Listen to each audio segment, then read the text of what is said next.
So, thank you very much for staying for this last session, which will be for sure very interesting. I'm going to present very shortly Rafael Discarnero from Brazil, and actually full professor at Duke University. So he works on international trade, labor economics, development economics, and you will see all this during his presentation. His research focuses on the labor market adjustment process in response to trade shocks. So I think this is the first time we will talk about informality in a small open economy during this conference. So this will be very nice to have some hints about it, how it works, and mechanisms involved in the process. He's been working as well before as an assistant professor at the University of Maryland for 2 years, visiting professor position at Yale, at the University of Zurich, and consultant for the World Bank. He's actually associated editor at Quantitative Economics and has been an editor at Economia, the journal of the LACEA. So, you know, it is important for Latin America, this association. Research associate at the National Bureau of NBR. And then I click on the Google Scholar profile, so very easy. And here I see a picture of a very young man. And then I go to the publications, and I can see, you know, a paper from Econometrica, a paper in the American Economic Review, a paper in the Quarterly Journal of Economics, a paper in blah, blah, blah. So you would expect someone, a colleague of 50, 60 years old, and instead you've got a very young colleague, very humble. He's been assisting and to all the parallel session. He's being present during the 2 days. I think he's got full of energy. And I would just say a word about the long journey can be a research program, because he will present a paper with 3 other co-authors. And these 3 other co-authors are Costas Meguia, who wrote the first paper on labor markets and informality with Jean-Marc Robin at the time in 2015. At that time they were in UCL. Then the second co-author is Gabriel Ulicea from Brazil as well.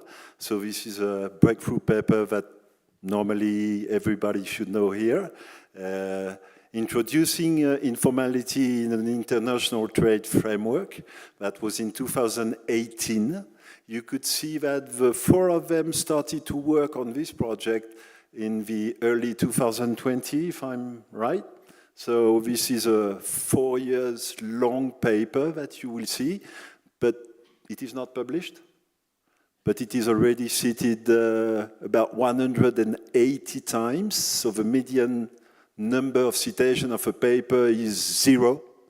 Okay, so when you see this, you just say, wow, it's really impressive. And so I'll leave the floor to Rafael Discarnero, and I think we can give an applause to Rafael.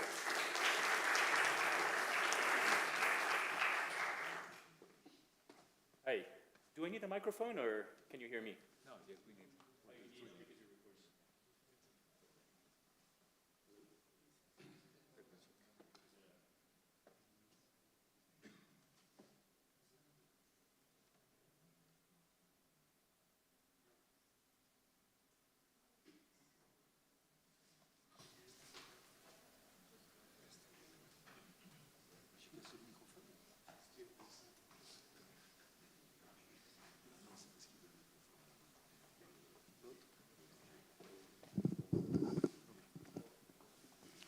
Okay. Hello. Okay. Let me keep track of time. So here it is. Well, thank you so much, Alain, for such a very kind introduction. Thank you so much for Carlos, Andres, and Fernando for inviting me to this conference. And of course, thank you so much for everyone for staying here, until the very end. So very much appreciated.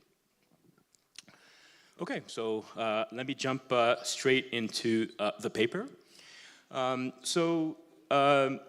we know from the development literature that developing countries are characterized by a series of very severe distortions, right? And here you can think about distortions of the sort, you know, some firms are evading taxes, so that, you know, firms are unequally exposed to taxes, or you can think about firms being exposed to financial frictions, so they are not able to grow.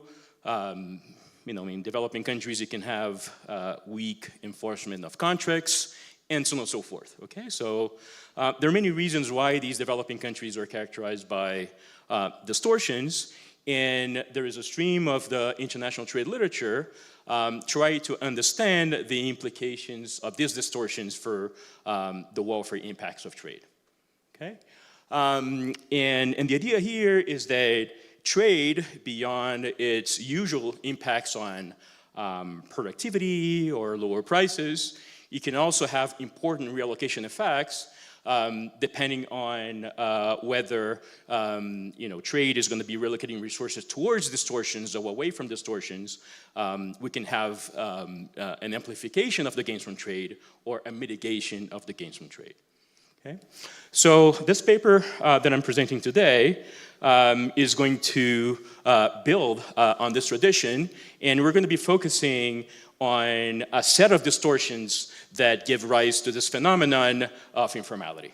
Okay?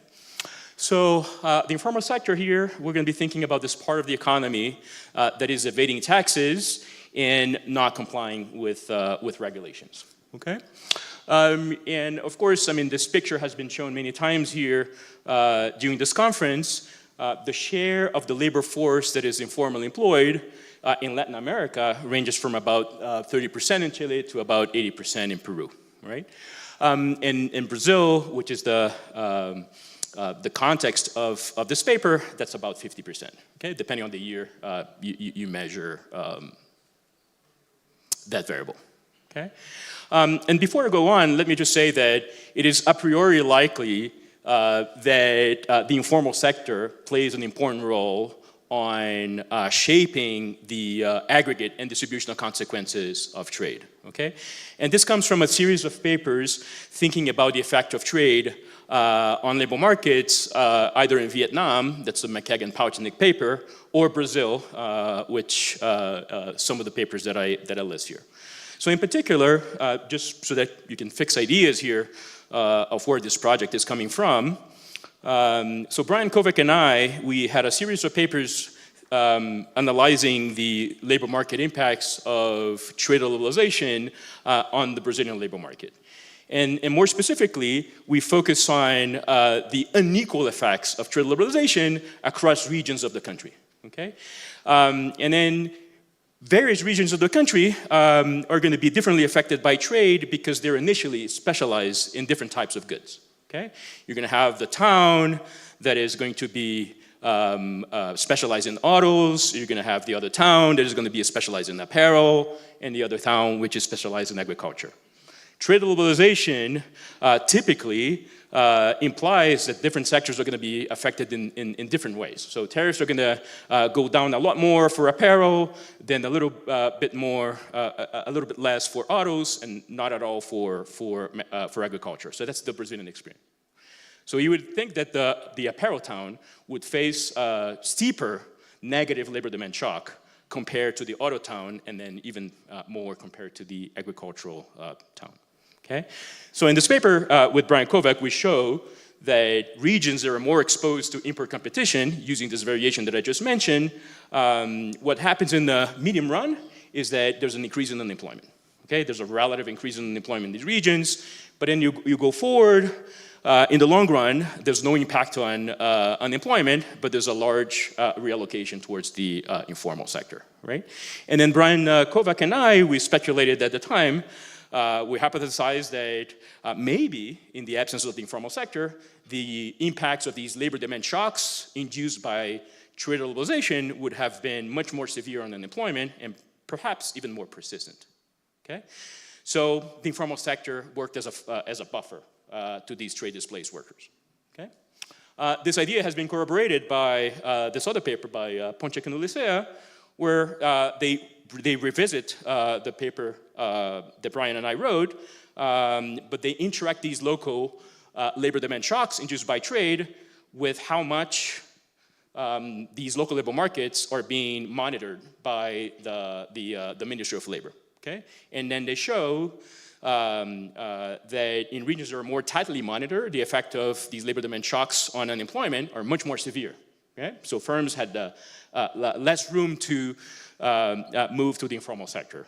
But in regions where the labor markets are not as tightly monitored, the effect of these shocks on informality is high, and the effect on unemployment is low. Okay, so that's still is more evidence corroborating this idea that in the wake of labor demand shocks, negative labor demand shocks, the informal sector could work as a buffer to displace workers.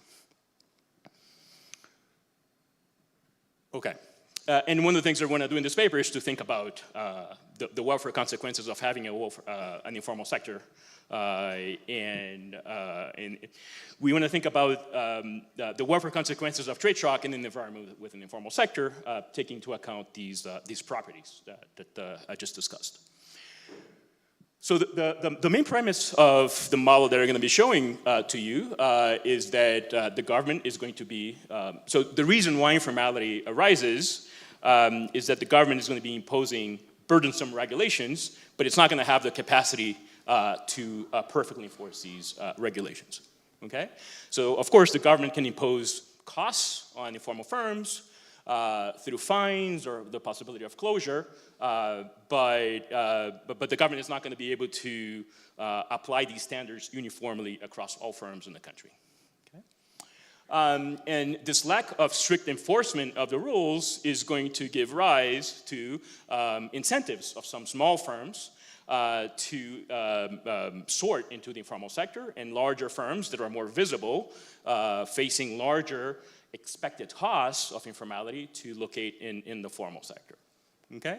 And in equilibrium, this is going to be generating a situation where firms are going to be facing unequal exposure to distortions. Okay?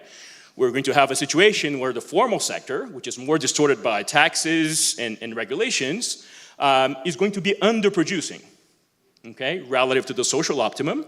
And the informal sector, which is small and unproductive, is actually going to be overproducing relative to the social optimum, okay? And then the key thing here is going to be when we have an economy of that sort and we have a trade liberalization episode, what kind of reallocation effect do we see here? Do we see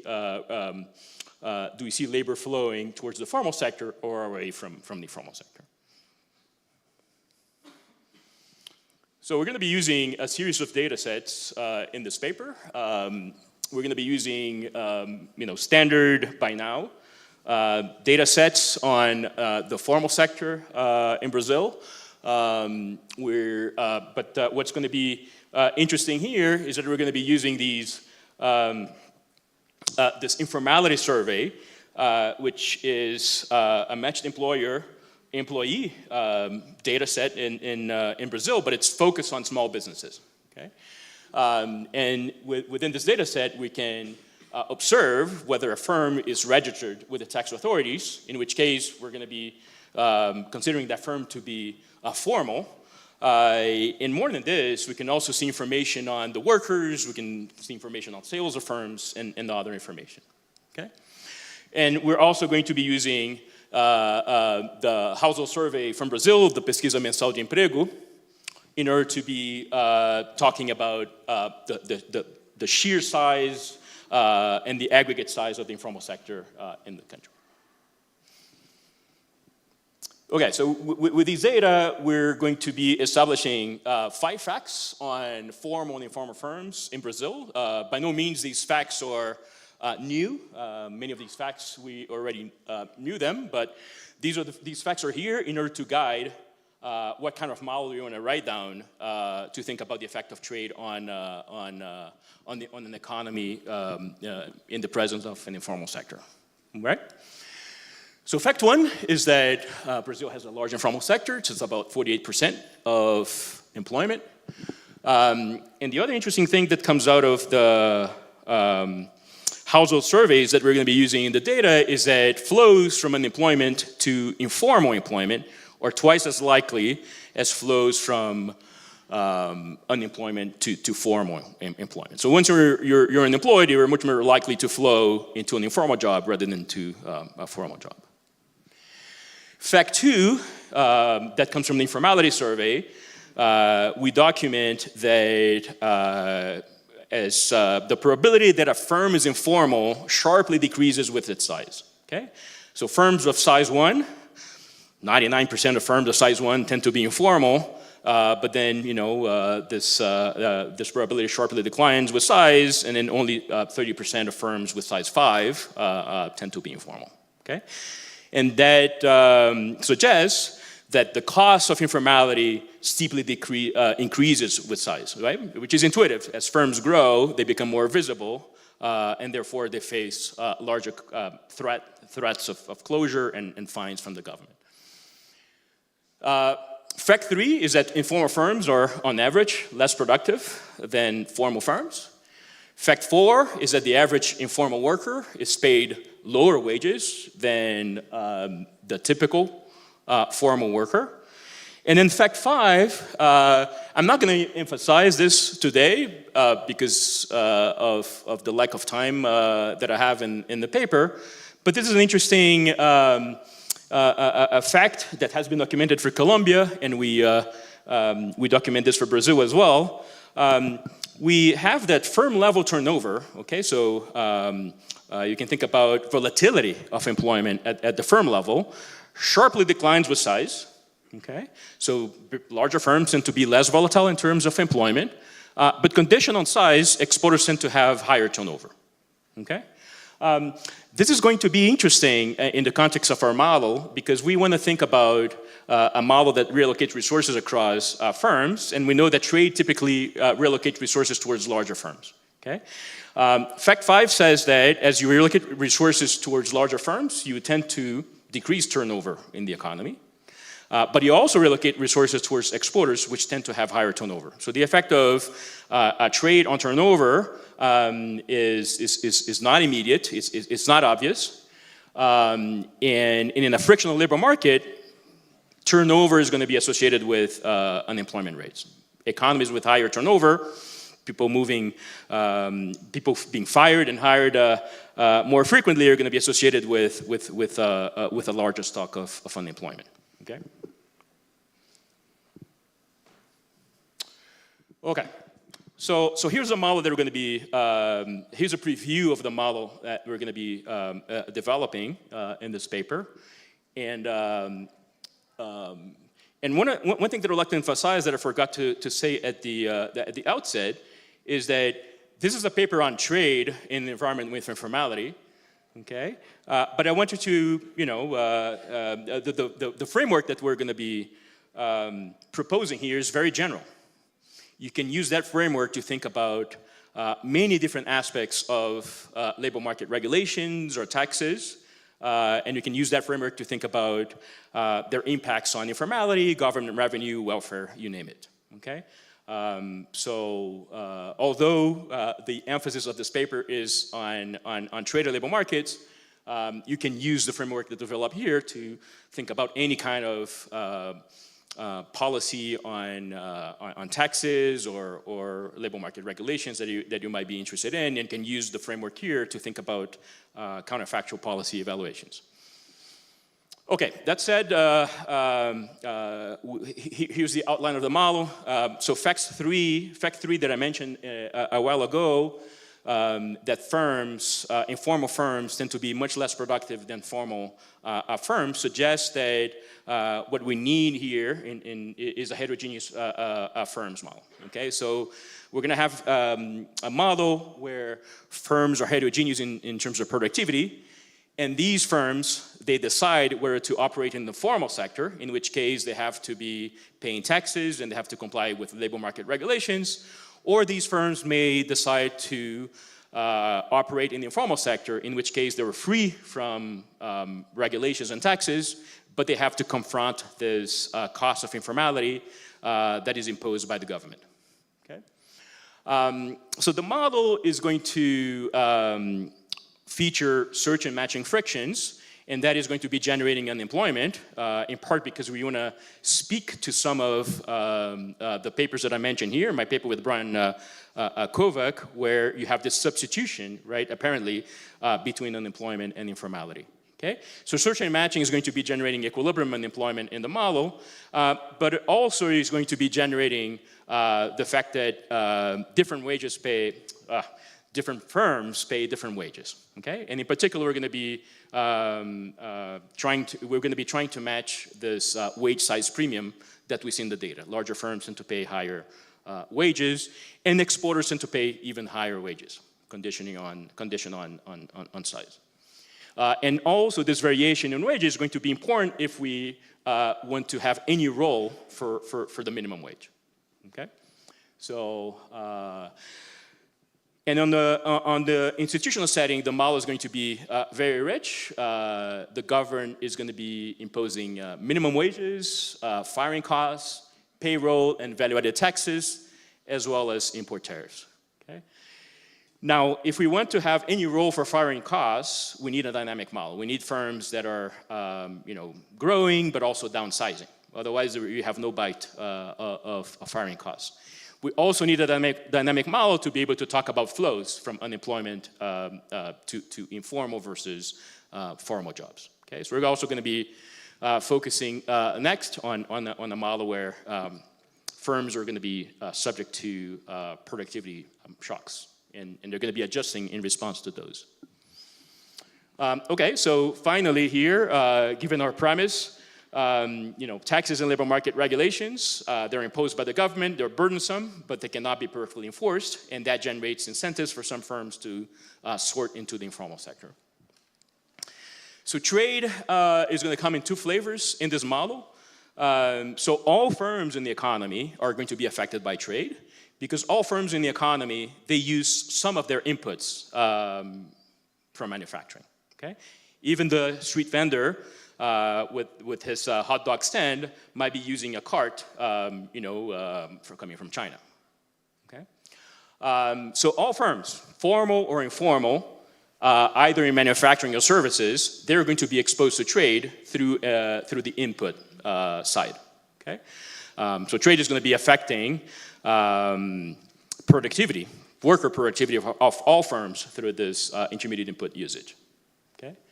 Then we're going to have firms exporting, but subject to fixed costs of exporting. So if you have any exposure to some of the trade literature, the model that I'm presenting today is nothing more than a Mallett's model, a model of trade with heterogeneous firms, but with lots of bells and whistles. Okay. Okay, so that said, you can, if you want to sleep for a second, you can sleep for a second. I'll tell you when to wake up. I'm just going to brush through the model. Hopefully this is going to be quick, but I just wanted you to have a feeling of what elements are in the model, right? Oops.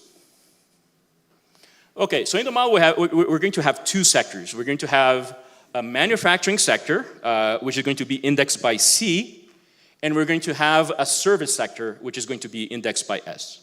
Okay? The model is such that there's going to be manufacturing composite good, and this manufacturing composite good is going to be aggregating output from various individual firms, okay, which are indexed by N. And in here, we're going to be aggregating output from formal, informal firms, as well as imports from abroad. Okay, so all of that stuff is aggregated into a manufacturing good. Okay, manufacturing composite good. And then similarly, in the service sector, which with the only difference that the service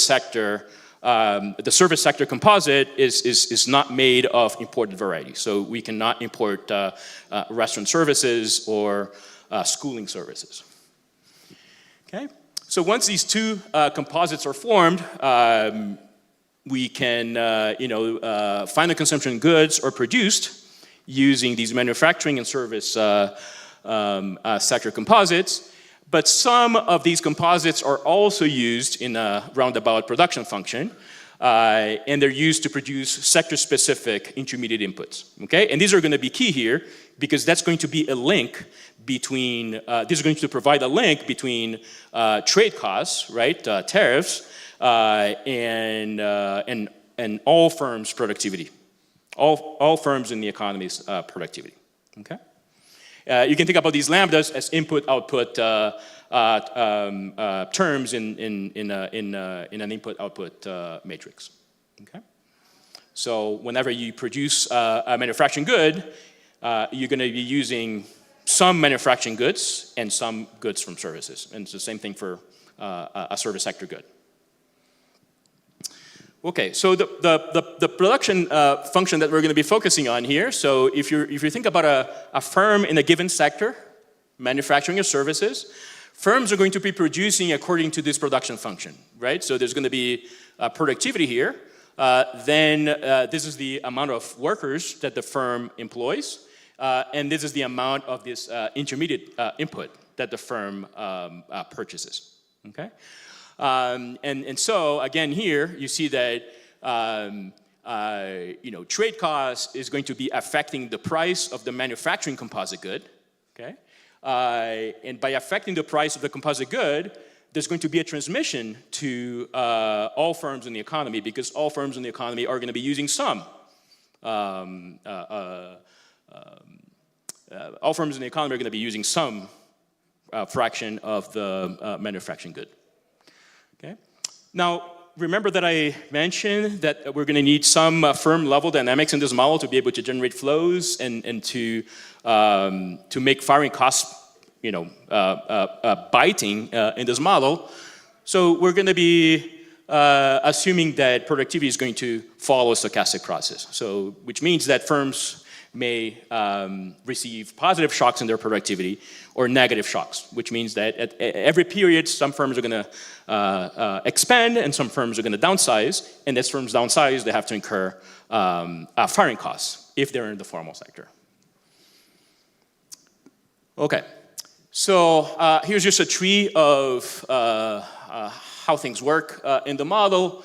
You can think about an incumbent firm being initially informal. So this is an informal firm that starts the period with a productivity Z, labor force L. Y is their state given by these two variables because we have adjustment costs on the labor side. So, so not only the productivity matters for the firm, but also labor also matters for how firms are going to be making decisions. Okay? So this informal firm wakes up and makes a decision. Do I stay as informal? Do I exit, right? So am I making negative profits in present value? In each case, I exit. Or firms say, look, I'm already pretty big, and I'm expected to grow even further. I might as well formalize. Otherwise, it's just going to be too costly for me to remain informal. Okay? In each case, the firm becomes formal.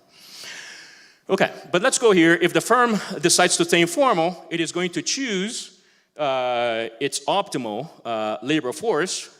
Then it's going to produce, collect profits, and then it draws a new productivity for the next period, and the whole process starts over again. If the firm chooses to become formal, the firm is going to then choose its optimal scale. It is going to collect formal profits, and it's going to draw a new productivity for the next period, and so on and so forth. And then for a formal firm, things are very similar. The only thing that you can see here is that we don't allow a formal firm to become informal. Okay? This is actually is going to turn out to be handing because that is going to generate another stylized fact that we see in the data that I didn't emphasize at the beginning, which is that the distribution of productivities of firms in the formal and informal sector, they overlap. Okay?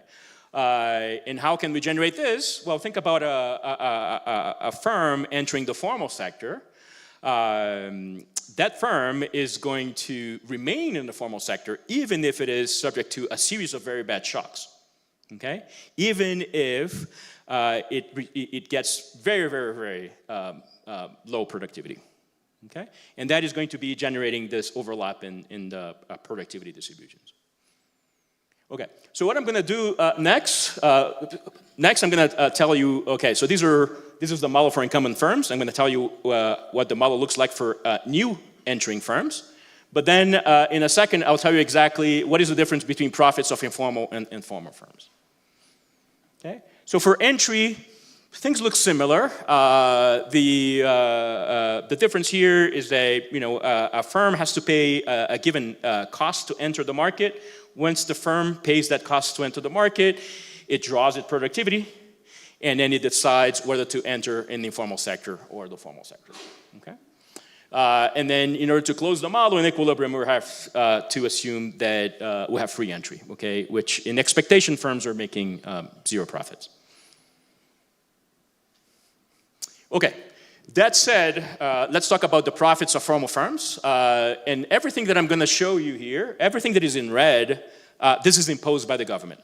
Okay, these are going to be taxes on value added, taxes on payroll, minimum wages, and firing costs. Okay, so let's go through this. This is the profit of a firm that starts the period with productivity Z, L workers, and that firm ends the period with L prime workers. Okay. So that firm collects at the end of the period a given value added that depends on its productivity and its target size. Then there's going to be a cost of adjustment plus costs with workers, payroll costs. Then there's a fixed cost of production. The C function is given by this expression. Okay. If firms grow, they have to incur a hiring cost. It is costly to hire. Okay? You have to post ads, you have to interview people, or you have to put some effort in searching for employees. This is not going to be imposed by the government. This is just a technology constraint. And then this is the payroll costs that firms incur, right? So this is the wage that the firm negotiates with the workers. Okay? That's coming a little later. But, in the formal sector, the effective wage that the firm pays cannot go below the minimum wage. So we have this maximum. Okay? And on top of that, we have payroll taxes. If the firm is downsizing, we have exactly the same expression here for the payroll costs. But if the firm is downsizing, it has to pay fines to the government. Okay? And this is going to be given by this COPPA term. This is for formal firms. As we go and look at the informal firms, all of that red ink disappears. Okay? Informal firms are not subject to taxes.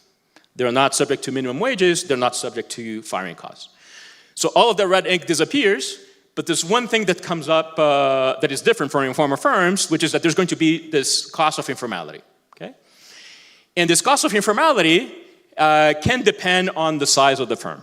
Okay? So this is, we have a given functional form for these costs of informality, and this is given by, you can think about a size-dependent tax. Okay? As firms grow, they lose a larger share of their revenues in terms of fines or however we want to think about these costs. Okay? But otherwise, you don't see any other regulations here. You don't see them paying taxes, you don't see minimum wages, you don't see firing costs. Okay? That's a big difference here. So firms will have to decide whether they want to collect these profits or these profits. Okay? And by doing so, they're going to be sorting into the informal sector versus the formal sector. And here is the whole reason why we have an informal sector. Right? So if the government could perfectly enforce the rules, these costs of informality would just be infinity, and no firm would be allowed to operate in the informal sector. But to the extent that this guy here is low, for some firms, is going to give incentives for some firms to operate in the informal sector. Okay? Now, there's still something that we need to specify here, a few things still. What is value added? Where is value added coming from in this model? So value-added in this model, there's nothing really new here. We're going to be imposing that firms are engaged in monopolistic competition, and they also have to decide on their optimal intermediate input usage. Okay, so that value-added is going to be given by revenues minus expenditure with these intermediate inputs, and we do some algebra, and we get into this expression. Okay, so the value-added of a firm of productivity Z and labor force L is given by some demand shifter, psi k, and then the function of productivity in the labor force. Okay? But what's going to be key here is that as we derive this equation, this psi k term is going to depend on both the price of the manufacturing good and the price of the service sector good. Okay? Which means that trade is going to be affecting this guy here directly. Right? So as we have access to cheaper goods from abroad, the price index of manufacturing goes down, and it's going to be affecting all firms in the economy. And indirectly, there's going to be a linkage to the price of services, because service sector firms, they use inputs from manufacturing. Okay? Okay. So the hiring costs, I don't want to spend too much time here, but the hiring costs takes this perhaps ugly, yes?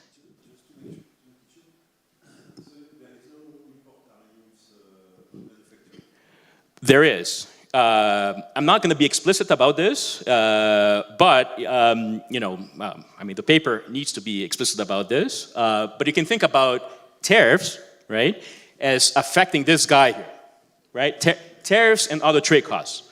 You can think about tariffs and other non-tariff barriers as well. So all that stuff is going to be in the model. For now, I just want you to think about the following. So if we reduce tariffs, and if we reduce non-tariff barriers, right, you're going to make goods from abroad cheaper. That is going to have a very direct effect on this guy, right? And through this equation, it is going to be affecting all firms in the economy. Because there are,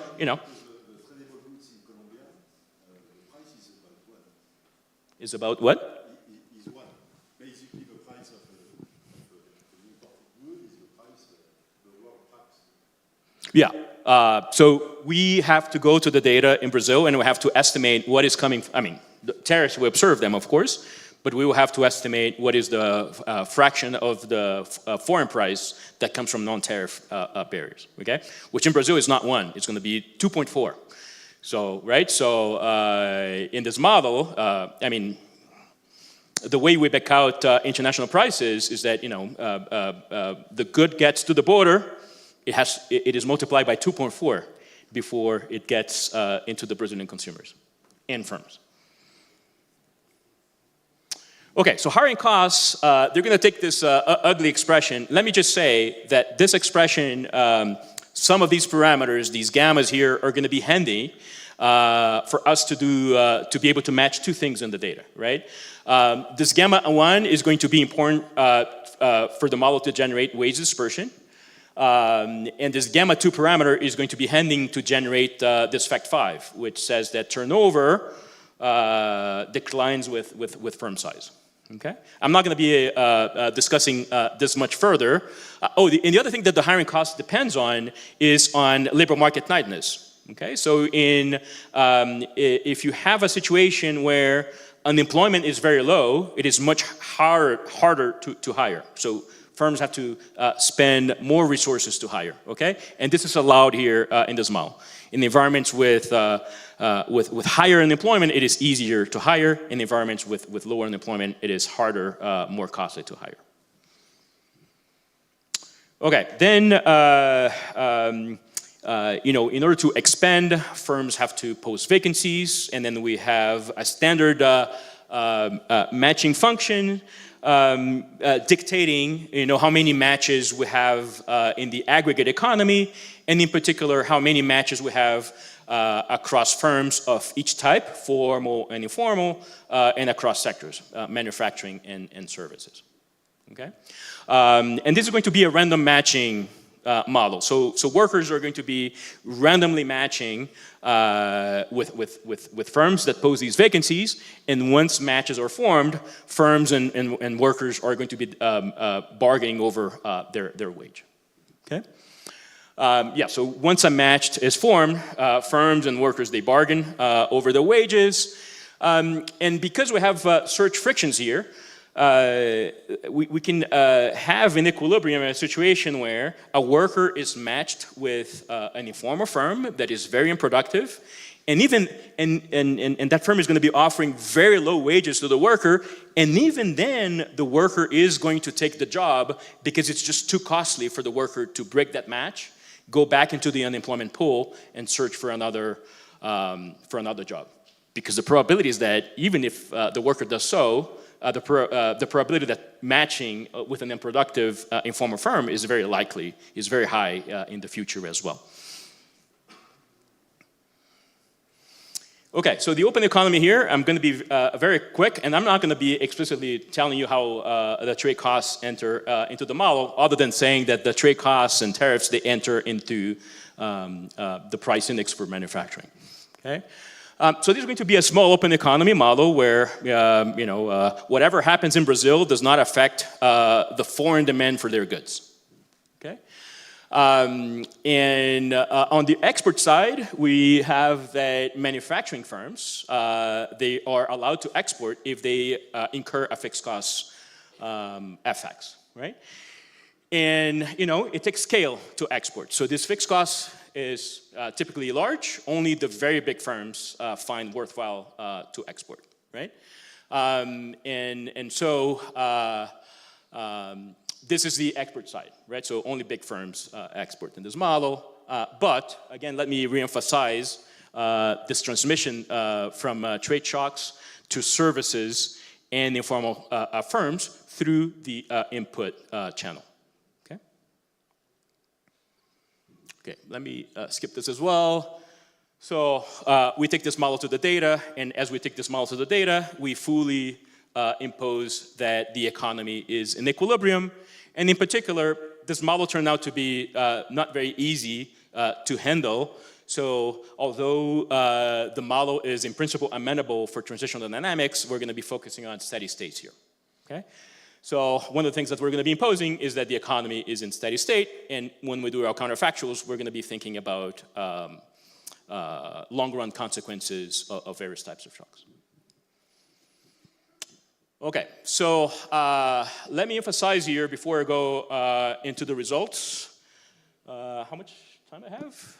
Anyone keeping track, or? 20 minutes, okay. So let me give you some intuition here of how trade costs are affecting or could affect the level of informality in this economy. Okay?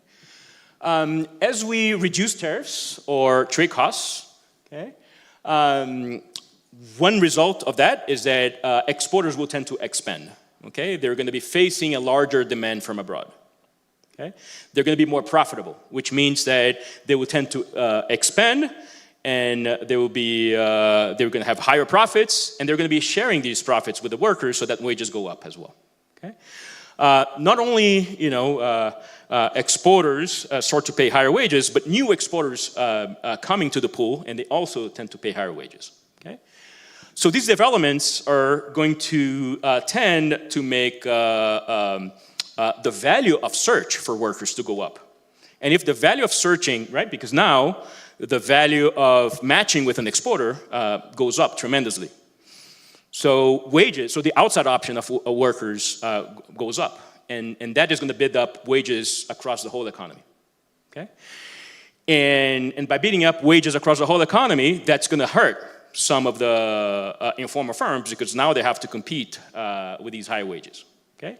And that is going to tend to wipe out the least productive informal firms in the economy. That effect will tend to reduce informality because you wipe out the left tail of the informality distribution. Can you export if you are informal?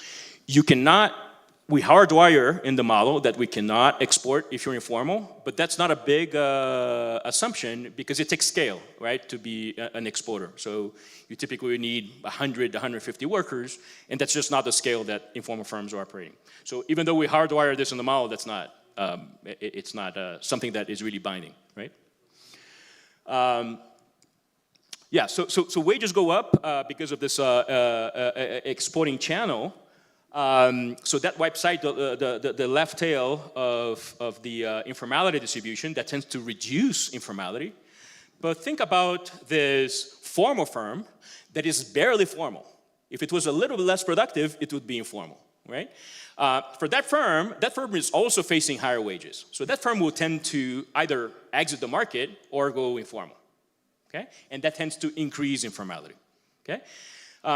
So this is one interesting thing about the model is that we're not hardwiring into the model whether trade is going to increase or decrease informality. So that's going to depend on parameters of the economy, okay?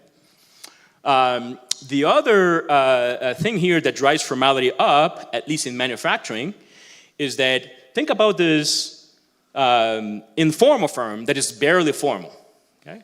So that firm is also going to anticipate that, oh, if I stay around for long enough, I may receive a series of positive shocks and I may become an exporter one day, right? So that firm also tends to formalize because now the option value of being formal goes up, and that tends to decrease informality. Now, how strong these effects are would depend on the parameters that we estimate, right? But these are channels that are theoretically possible. The other channel is that the price of intermediates go down if we reduce trade costs. And if the price of intermediates go down, all firms in the economy become more productive. Okay? So informal firms will tend to expand, and some of them will tend to formalize because they're bigger now and they're more visible. Okay? That tends to reduce informality. Right? But all firms are more productive, including those firms that were marginal and they didn't break even and they couldn't even make any profits.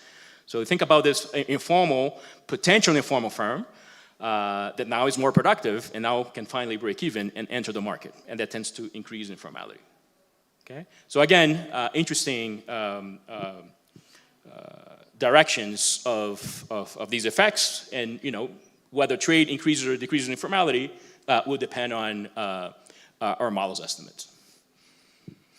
So I'm going to skip this. So we take this model to the data. We estimate it using indirect inference or a similar method of moments, using all the data sets that I discussed here before, and we match all these fact fives and a number of other facts as well. So I'm not going to get into this. If you're sleeping, you can now come back to life, because now we're going to be talking about counterfactuals. Okay, so what do we do with this model? Okay.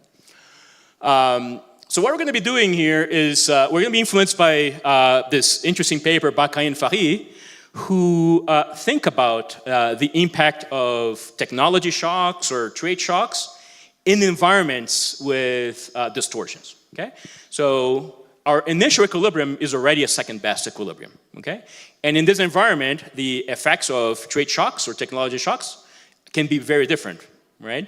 Because this relocation effect of moving resources around across firms can have non-negligible effects in this case, okay? So we are going to, in order to apply their methodology, we have to consider a small shock, okay? So consider a small reduction in trade costs. Okay, so think about here as a reduction. We're going to have a reduction in non-tariff barriers. Okay, and then we're going to be thinking about the effect of this shock on real income, and we're going to be decomposing the effect on real income into two terms. There's going to be a mechanical effect, and by the mechanical effect, I want you to think about the traditional gains from trade that comes from lower prices to consumers and lower prices to firms using inputs. Okay. Right, so that's the mechanical effect. And then there's going to be a relocation effect, which is going to be even if all parameters of the economy were fixed, including trade costs, just by relocating resources across firms, you could have a positive welfare impact. In models that are not, where we don't have distortions, okay, where the initial equilibrium is efficient, this term is expected to be very, very small, close to zero, okay?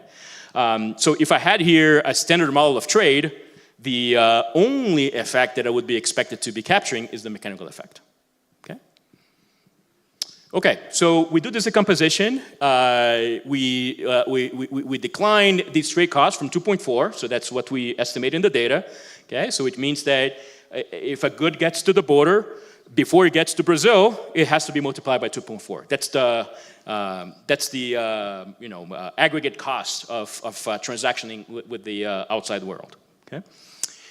So if we slightly decline these trade costs, the implications is that welfare is going to go up by 1.3%.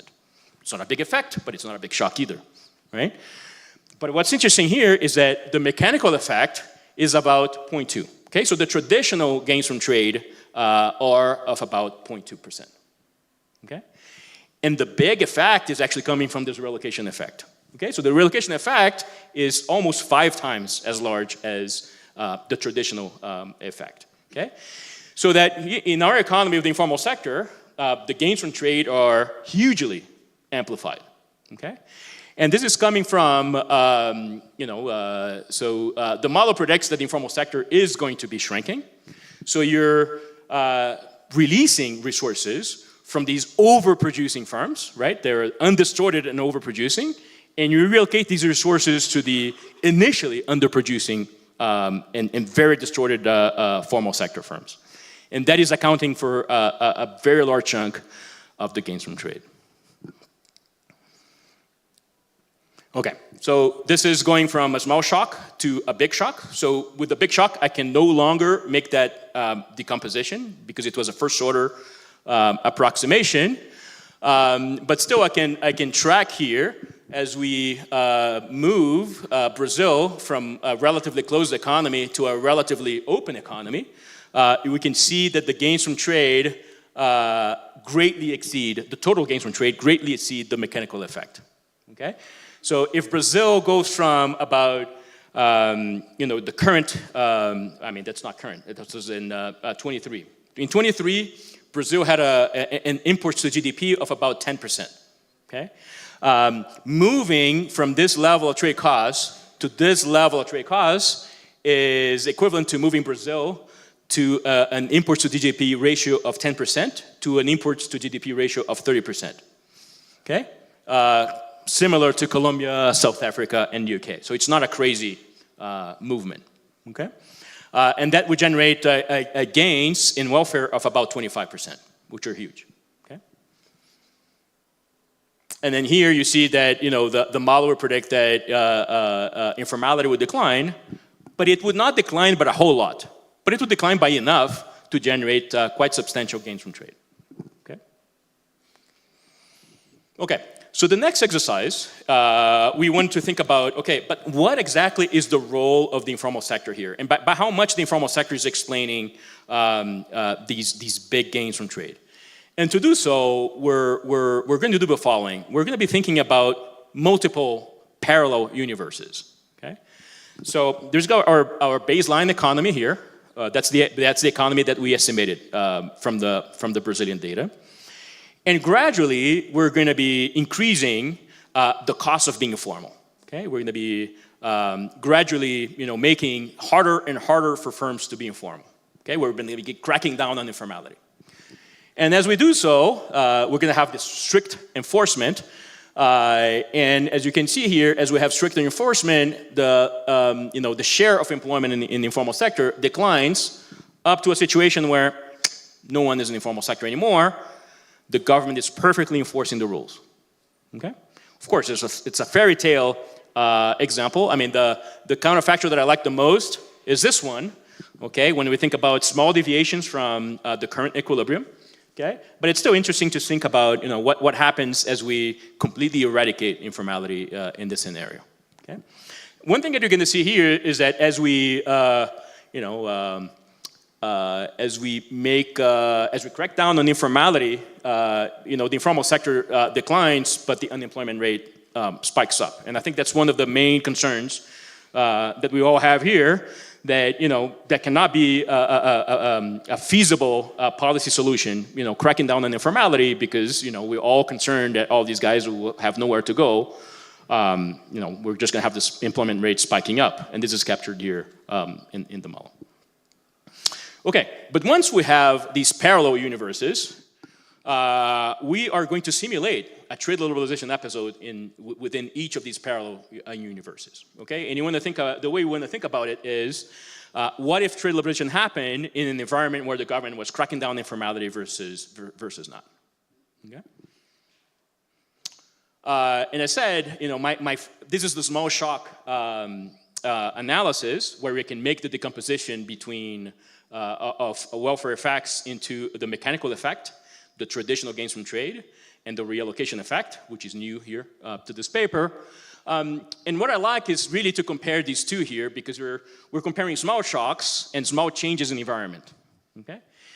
And what we see here is that, in the environment where the government is slightly cracking down more on informality, the gains from trade are diminished. Not because the mechanical effect is smaller, but because the reallocation effect is smaller. So when the government is cracking down on informality, there's less room to undo all of this misallocation induced by an environment with informality.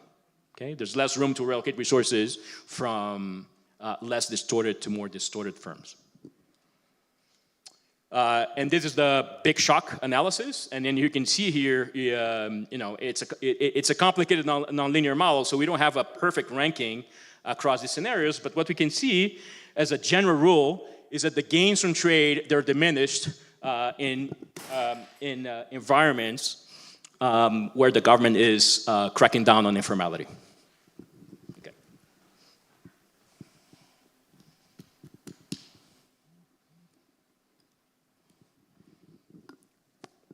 Okay, which is interesting. I think this sort of highlights the fact that in environments with the informal sector, we have a lot of distortions that trade can at least partially mitigate, right? Okay, at this point, I want to make a comparison. What would our model imply, and how do we speak to the paper that I mentioned with Brian Kovac and the Ponce-Culisea paper. Okay?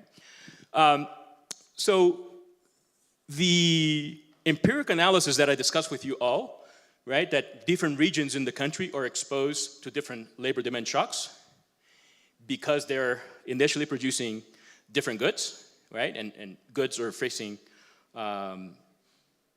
different changes in tariffs. I don't want you to think about that specific regression as giving us the effects of trade liberalization on labor markets. I want you to think about that regression because there's a series of problems of analyzing that reduced form regression. I want you to think about these results as comparing two regions that are facing different labor demand negative shocks. Okay, so one region faces a larger labor demand shock, and the other region faces a smaller labor demand shock. Okay. In the paper with Brian, I want you to think about, okay, so in the environment where the economy that faces a larger labor demand shock, we see increases in unemployment in the short run, no effect in the long run, but a large effect on informality. Okay? The Ponce-Culisea is that regions that are more tightly monitored, a given labor demand shock, a given negative labor demand shock, is translated into higher unemployment, but in regions that are not tightly monitored, a large labor demand shock is translated into larger increases in informality. Okay, so the way we're going to be speaking to these papers is by simulating a negative aggregate productivity shock in the economy.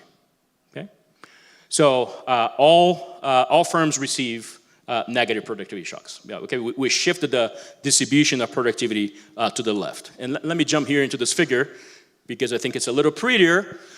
What this is saying, so the benchmark economy is the blue line. So the blue line is my paper with Brian Kovac, okay? What we see here in the left is that when we have negative productivity shocks, recessions, if you want to think about recessions, I'm happy with this. there's a large increase in informality. And if anything, the model predicts there's a small decline in unemployment. Okay? This is because we're allocating a lot of resources to informal firms, and informal firms are very flexible. They're all the time they're posting vacancies, and that tends to reduce unemployment. Okay? But this is very consistent with the paper with Brian Kovac, because the paper with Brian Kovac says that in the long run, the effect of a negative shock has a large effect on informality and a mild effect on unemployment. Okay? Now, what happens in these parallel universes where we have a smaller informal sector, right? So what happens to these regions that are more tightly monitored by the government, okay? So if you have the same shock in a region that is cracking down on informality, you see that the effect of the demand shock on informality is much smaller. Well, because there's less room for firms to move to the informal sector, right? Because these regions are very tightly monitored. But the effect on unemployment becomes larger and larger, okay? So there's this trade-off between, unemployment and informality, okay? So these results corroborate the paper that I have with Brian Kovac and the Ponchek-Ulicea paper, that, so the informal sector seems to be working as a buffer in the event of displacement, okay? Now, but what's the implication for welfare, okay? Because as we reallocate resources to the informal sector, we are relocating resources to firms that are overproducing, okay? So you're going to be exacerbating misallocation, okay? So it turns out here, I wanted to forget about the green line for a second, that says that even though the effect on unemployment, say, let's focus on the purple or red lines, even though the effect on unemployment is larger in these economies, actually the effect on welfare is much harder on the baseline economy, because you're really relocating a lot of resources to unproductive uses in the informal sector. And that hurts welfare in the aggregate. Okay, so the informal sector works as an employment buffer, but not as a welfare buffer.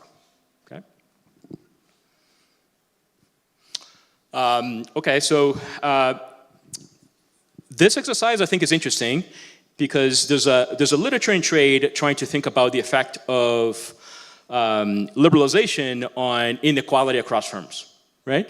And some work by Cosar-Garnier and Taibout focused on Colombia, and Helpman et al. Focused on Brazil, argue through the lens of quantitative structural models, such as the one I'm presenting here, that trade liberalization tends to increase inequality by relocating resources to exporters, which are high-paying firms. Okay, but they only focus on the formal sector. And then when we have our simulations, when we reduce trade costs, when we have liberalization episodes simulated, we also replicate that finding that, from Colombia and Brazil, that inequality across firms, wage inequality across firms, tends to increase, okay? So we're on the same page there. I would like to be able to follow. Basically, do you have a fact where you can see that the recession indeed leads informality to be the buffer of Yeah, so that's these two papers that I was telling you about. So the papers, they don't simulate recessions, but they simulate labor demand shocks coming from trade, okay? So different regions of a country are going to be exposed to trade liberalization in no, these are empirical reduced form results, yes. I'm just trying to make a parallel between our simulations here and the reduced form results. Yes. Okay, but back to this fact. So our model replicates the finding that if you focus on wage inequality across firms within the formal sector, you tend to see that more trade is associated with higher wage inequality across firms. So that's this panel here. However, trade tends to wipe out the left tail of the predicted distribution of the informal firms, right? So trade wipes out the left tail of the informal firms, and that tends to compress the overall wage distribution across all firms in the economy. Okay? So this is something you'd be missing, a big deal. If our model is correct, then our model predicts that you'd see a decline in inequality across firms, not an increase. And this is just about, you're just looking at the wrong place, right? If you focus on the formal sector, yeah, you'd find increases in wage inequality coming from increasing openness. But if you look at the whole economy, you'd see quite the opposite, right? And the other thing is, I have this hidden slide, but let me see if I can show you here, because I think this is interesting as well in the context of this conference. You know, a lot has been said on the effect of trade on aggregate productivity. And again, our paper shows that if you only focus on the formal sector, which is typically what the literature does, just because there's no data on the informal sector, you would be actually underestimating the effect of trade on aggregate productivity, okay? Because you would be missing this reallocation of resources from the very least productive firms in the informal sector to the more productive firms in the formal sector, okay? Let me go back.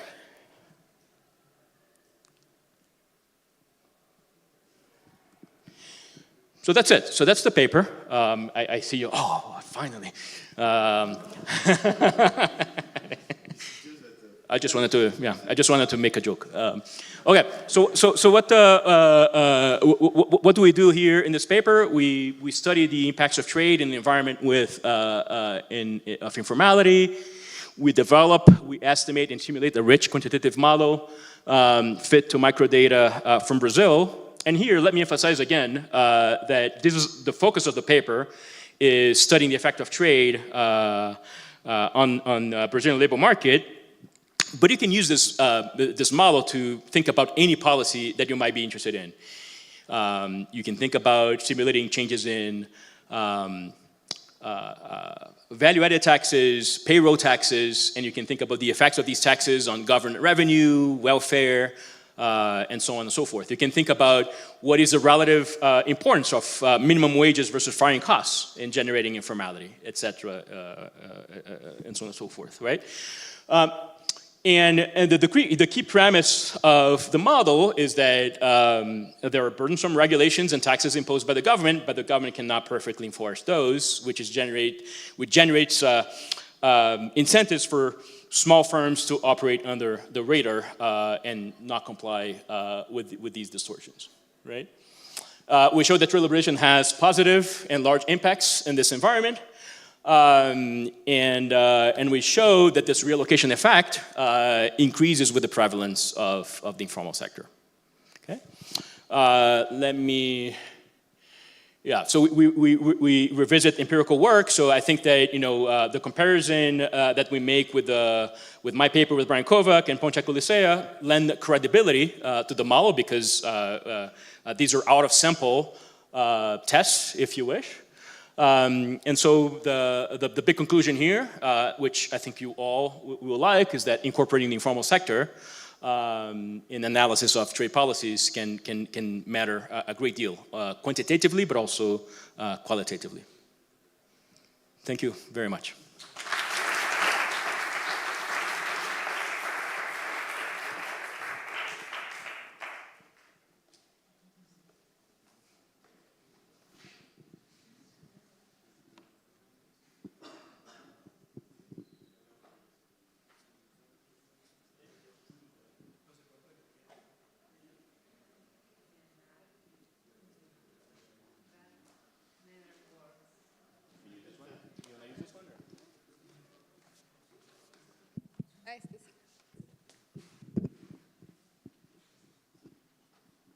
Thank you. I'm just curious if you try, as you have minimum wage, if your model is symmetrical, because I mean, a positive shock reacts the same as the negative shock. I mean, we have tried many things. I would expect that they're not going to be symmetric. If minimum wages are not binding, then the effect is zero. Yeah. But you can do this as well. There are 1,000 combinations of shocks you can do.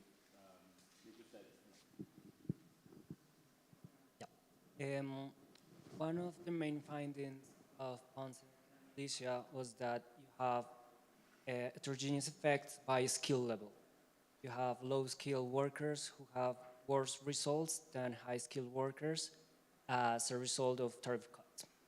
And such, in your model... That's not my result. That's not my result. No, Yeah. Ponce and Alicia. Yeah, but I don't think this is robust. But anyway, go ahead. No. Yeah, go ahead, go ahead. Well, Let's assume it is. Well, the thing that was that one might think that allocation in formal and informal sector is not completely random, and that low-skilled workers might be tending to become more informal, and such welfare effects might be different if we take into account that dimension, I think. Yeah, I'm glad you asked this question. So I think that, this question is important, regardless of whatever empirical result you were mentioning. Just because, if you think about the informal sector, that's an unskilled intensive sector, right? It's, we see a lot more unskilled labor in the informal sector than in the formal sector.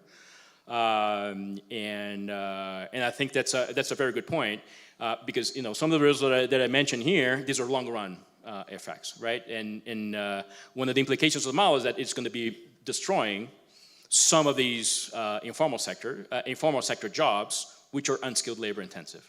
This is the question about, are these workers actually going to be able to transition to these high-paying formal sector jobs, right? And I think it's a very good question. It's something I've been working on right now. I've been working on a model where we can replicate. We can have two types of skills. You can have, the informal sector is endogenously unskilled labor intensive. And the other interesting thing that you can see in the data is that more productive firms, and including exporters, they are skilled labor intensive, right? So it's not entirely clear that as you destroy some of these jobs, whether these unskilled workers are going to be able to transition to these better jobs. So in a world where you have heterogeneous workers, you can have an efficiency, equality trade-off. And this is something, so I'm glad you asked this question. Thank you. Okay, I have two questions. With your model, liberalization has a positive impact in the welfare, but this is only in the Brazil context. My question is, what is the threshold of informality rates to this liberalization works? And the second... Sorry, say that again. What was the very end of the question? What is the minimum threshold of rates of informality to this liberalization works or is increase the welfare? And the second one is, besides incorporating informal sector in analysis, what other public policies can we suggest based on the results of this study? Okay, so regarding the first question, I think that, the slide that would better answer your question is this one, right? So as you reduce the level of informality through higher and higher enforcement, the welfare gains from trade are diminished. Okay, but even when we have no informality, we still have positive gains. Okay, we don't have negative gains, at least not in the context that we simulated here. On your other question, I would be a little more cautious, right? So this is one thing that we don't incorporate in this model is, well, we take taxes, we take regulations as given, but there's no reason why you would have them, right? So we don't have a public good. We could have a public good. Actually, if you had a public good here, at least when we think about the trade consequences, all these effects would be amplified, because by reducing informality, the government also is able to collect higher revenue and contribute more to the public good, all right? But I would be a bit more reluctant in thinking about the effect of the various policies on welfare. You can look at the effect of the various policies on government revenue, right? So you can use this framework to think about Laffer curves. As you change value-added taxes, what is the optimal level of taxes, right? On both on payroll or on value added. So we can do these things. We just don't have a comprehensive. We haven't done every single constellation of simulations. Thanks. A question about liberalization, like usually in these models, the results are, yeah, liberalization is better, the of trade, like, but when you take a look at these models that include innovation, then liberalization is not necessarily the best policy, right? So if firms are far from the technological frontier or something like this, liberalization could just eliminate those industries and welfare would go down. So I know this is not in your model, I'm sorry, but it's just speculating. No, absolutely. What do you think it happened in Brazil in this case? If we consider innovation, what happened to informality? What happened to welfare? Yeah, I mean, good question. One thing is that in this class of model, it's not clear whether you're going to have gains or losses from trade, because it depends on how trade is going to be relocating resources. And it is theoretically possible in this model that trade is going to relocate resources to the informal sector, in which case that would mitigate the gains, or in principle it could be negative. Okay, but the other question there that you have some type of externality in mind. You have some type of market failure in mind, to which I'm sympathetic. And you have a lot of people thinking about trade and in the presence of these externalities, industrial policies back, and et cetera, et cetera. I mean, my answer to this is that typically estimating these externalities can be quite challenging. But it is a possibility that trade can have long-run negative effects through lower aggregate productivity, because you prevent high externality, high spillover firms to grow. That's entirely possible. Yes, no, just to say to my friend here that I lost the game. He asked more questions than me. I try last one. I have only two. First, on a comment, that's a brilliant model. Exactly. First, I'd like that you use this survey on informal firms, which has been conducted once in Brazil and not ever more. And also you try to integrate these spillover effects and general equilibrium effect. I think that's the good direction for research to policies.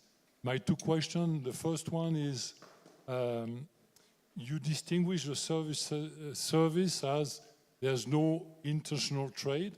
Don't you think that with the digital transformation, this assumption will not hold and is not holding anymore with all the exchange in services now? And my second point is you exclude the possibility for formal firm to informalize. And we conduct survey when we make this survey on informal firms and adding this, the formal household firms, not the big firm, but the household firms can be or informal or formal. And we see a lot of informalization, a lot of formalization, but at the same time, a lot of informalization. But in the case of Vietnam, I don't know if it would change something, but why not have this hypothesis of potential informalization of formal firms? And congratulations. Thank you, thank you. So services, yeah, and even the trade literature, you have more and more papers trying to understand trading services. So you're absolutely right. But still, trading services is an order of magnitude smaller than trading manufacturing. And by the way, I think we could, right? It's just about measurement. So how big are the trade costs and services, and how well we can measure them with available data. One thing that I forgot to mention here is that one reason why we want to have services here is that informality is much more prevalent in services than in manufacturing, right? So you still see quite a bit of informality in manufacturing, especially in sectors such as apparel, textiles, and you name it. But it's only 33%. 33% of manufacturing employment is informal, right? Whereas 54 or 55% in the year that we focus on here of informality is in services. So it seems important to think about these, it seems important to think about the transmission of liberalization in manufacturing into services. But you're right that we could have a more realistic model of trade in services. On hardwiring in the model that formal firms cannot be informal, initially we made this assumption because of computation, right? Without trying to be too extended here, this is a dynamic model. Hello. There's a value function to be solved for informal firms, and there's a value function to be solved for formal firms. Not allowing for formal firms to become informal allows us to solve the problem sequentially. So we first solve for the value function of formal firms, and then you plug into informal firms. Otherwise, you'd have to solve for these two value functions at the same time. And if you really want to get into technical details, there's a bottleneck in the model that wages are bargained between the firm and the worker. So wages depend on the value functions themselves. So you have to solve for a fixed point there where wages depend on the value functions depend on the wages. So this whole thing greatly complicates things. So to make things short, we made this assumption for computational tractability, but we got something out of this that I think is interesting, which is that if we allowed for formal firms to become informal, the overlap of the distributions would be much, much smaller. The overlap of the productivity distributions in the formal and informal sector. So by preventing this transition, we have hysteresis in the model. So once you're formal forever unless you exit. Thanks. Thank you very much, Rafael, for your wonderful lecture.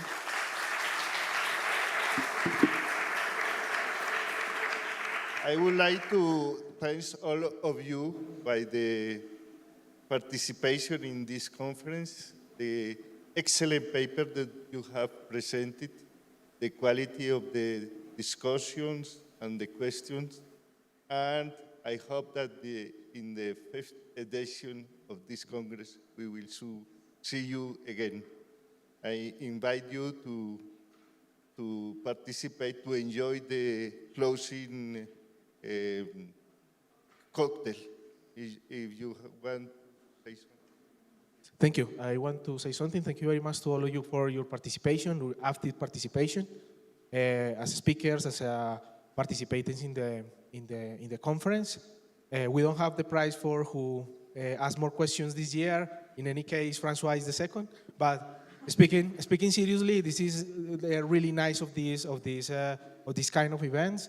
And we thank that you put the ideas in the table and it makes the discussion richer.